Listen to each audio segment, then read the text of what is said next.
इसमें सिर्फ और सिर्फ मैथ्स की बात करी है मैंने, जिसमें मैंने ये बताया है कि किस तरह से आप अपने मार्क्स को इंक्रीज कर सकते हो। वो सारे सब्जेक्ट्स वाले इसे अप्लाई कर सकते हैं। तो सिलेबस जो है वो आपको पता होना चाहिए। मैंने टीजीडी मैथ्स का एकदम डिटेल्ड सिलेबस बना रखा है कि कौन कौन से चैप्टर आपको पढ़ने हैं। जो सिलेबस के जो चैप्टर हैं उन सबको आप कौन से बुक से कवर करेंगे, कौन से टीचर से कवर करेंगे।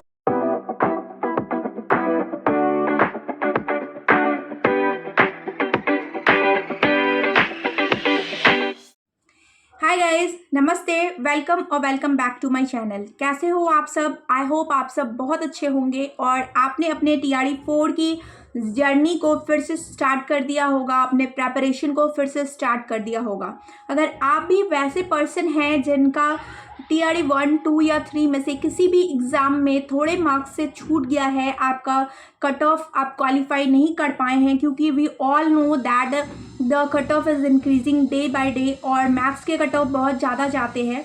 आप एकदम बिल्कुल सही वीडियो पे आए हैं, बिकॉज मेरा जो है टीआरई 2 में मैथ्स में टीजीटी मैथ्स में सिलेक्शन नहीं हो पाया था, क्योंकि मुझे सिर्फ और सिर्फ 68 मार्क्स आए थे।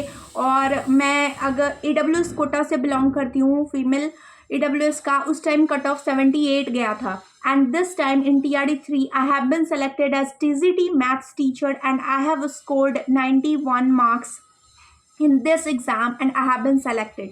तो मैं आपको ये सजेस्ट करूँगी, मैं आपको यहाँ पे ये टिप देने वाली हूँ कि कैसे मैंने इस गैप को कंप्लीट किया। 68 से लेके मैंने 91 मार्क्स तक मैं लेके आई। मैंने क्या अप्रोच किया ताकि मैं इतने मार्क्स स्कोर कर सकूँ। तो बिना देरी किए हुए वीडियो को स्टार्ट कर लेते हैं। उससे पहले अगर आपने मेरे चैनल को सब्सक्राइब नहीं किया है तो please do subscribe my channel. It will motivate me कि हमारी फैमिली बड़ी हो जाएगी, तो it will motivate me to make more such videos. Thank you so much guys. So let's start from the tip number 1, clear your basic. So tip number 1 है हमारा, अपने basics को क्लियर करिए, अपने फंडामेंटल्स को क्लियर करिए। सबसे पहले उसके लिए है कि आपको सिलेबस गैदर करना होगा। मैंने एक वीडियो बना रखा है जिसमें सिर्फ और सिर्फ मैथ्स की बात करी है मैंने, जिसमें मैंने ये बताया है कि किस तरह से आप अपने मार्क्स को इंक्रीज कर सकते हो। वो सारे सब्जेक्ट्स वाले इसे अप्लाई कर सकते हैं। तो मैं उस वीडियो का लिंक इस डिस्क्रिप्शन में दे दूंगी, उस वीडियो को आप ज़रूर चेकआउट करिएगा, इट विल हेल्प यू।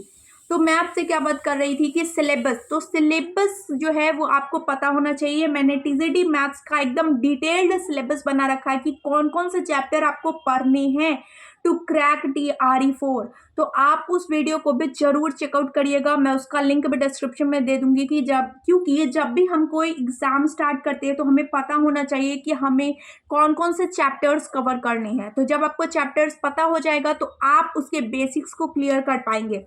और इसी के साथ हम आते हैं टिप नंबर 2 पे, जो कि है जब आप बेसिक्स अपने क्लियर करेंगे तो उसके लिए आपको चाहिए होगा गुड रिसोर्सेज, यानी कि आपको अपने अच्छे बुक्स गैदर करने हैं। मैंने उस चैप्टर में उस वीडियो में मैंने ये भी बता रखा है कि इन सारे जो सिलेबस के जो चैप्टर हैं उन सबको आप कौन से बुक से कवर करेंगे, कौन से टीचर से कवर करेंगे। तो please go and watch that video, that is must watch videos and that will help you too.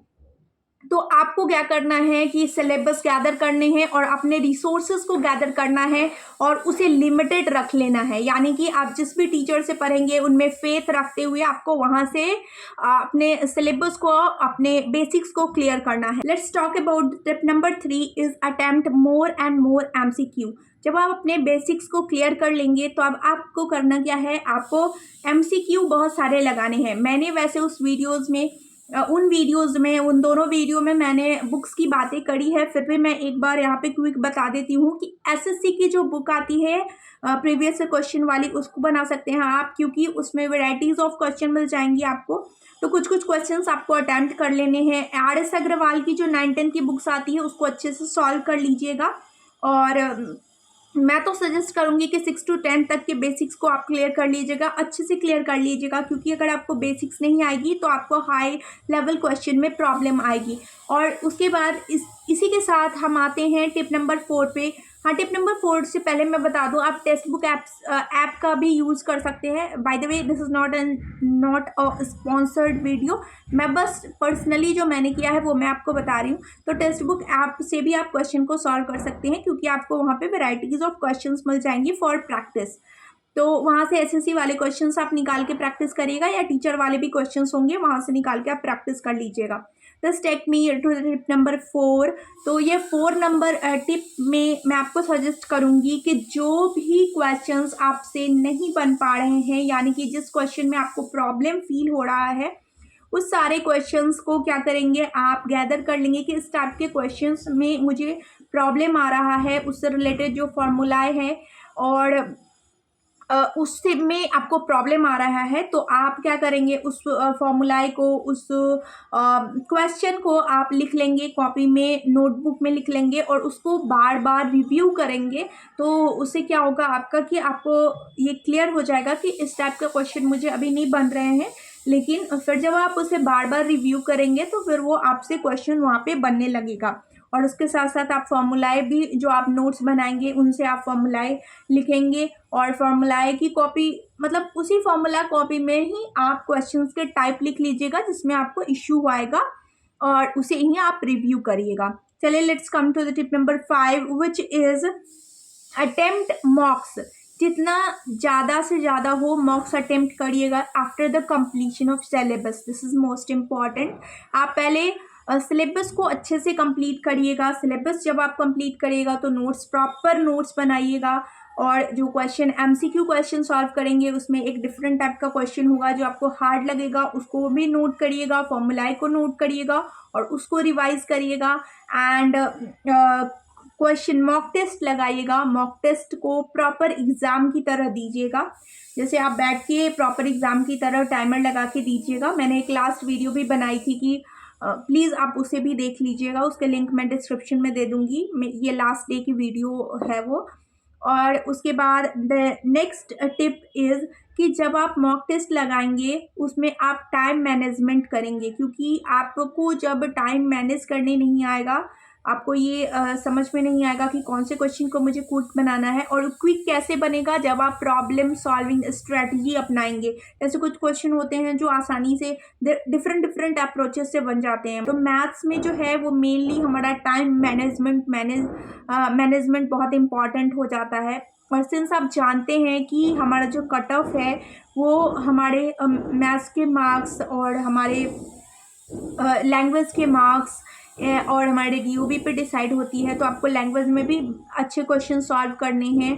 तो उसके लिए आपको क्या होगा कि मैथ्स में टाइम मैनेज करना आपको आना चाहिए, ताकि आप जीके जीएस में थोड़ा सा टाइम दे सके। थोड़ा अगर मान लीजिए कुछ क्वेश्चन नहीं आ रहे हैं तो उसको सोचने पे आप टाइम दे सके।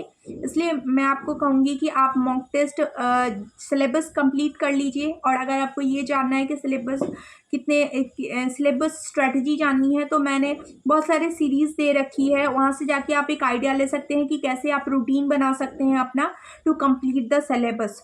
Okay, let's come to the next.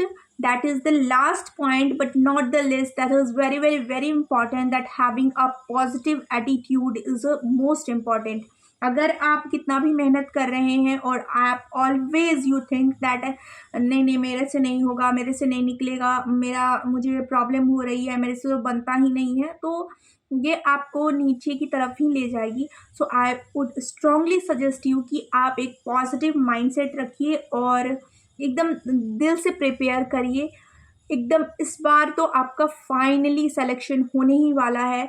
बस आपको पॉजिटिव सोचना है। फ्रस्ट्रेशन बहुत आएगी, टेंशन बहुत आएगी, बट आपको उसको अपने आप पे हावी नहीं होने देना है, because life has always ups and downs. ऐसा नहीं है कि जिसको जॉब लग जाता है उसको कोई प्रॉब्लम नहीं होती है, नहीं, उसे भी प्रॉब्लम होती है। फैमिली से दूर रहना होता है और बहुत सारी बातें होती है। हर इंसान के लाइफ में प्रॉब्लम होता है, बट उसे आपको हावी नहीं होने देना है। Just chill, relax and think positive कि इस बार तो मेरा होके रहेगा। इसी के साथ मैं इस वीडियो को एंड करती हूँ। मैं वीडियोस का लिंक डिस्क्रिप्शन में डाल दूँगी, please do check it out. And if you like the video, please hit the like button and subscribe to my channel. Thank you so much for watching. Bye bye.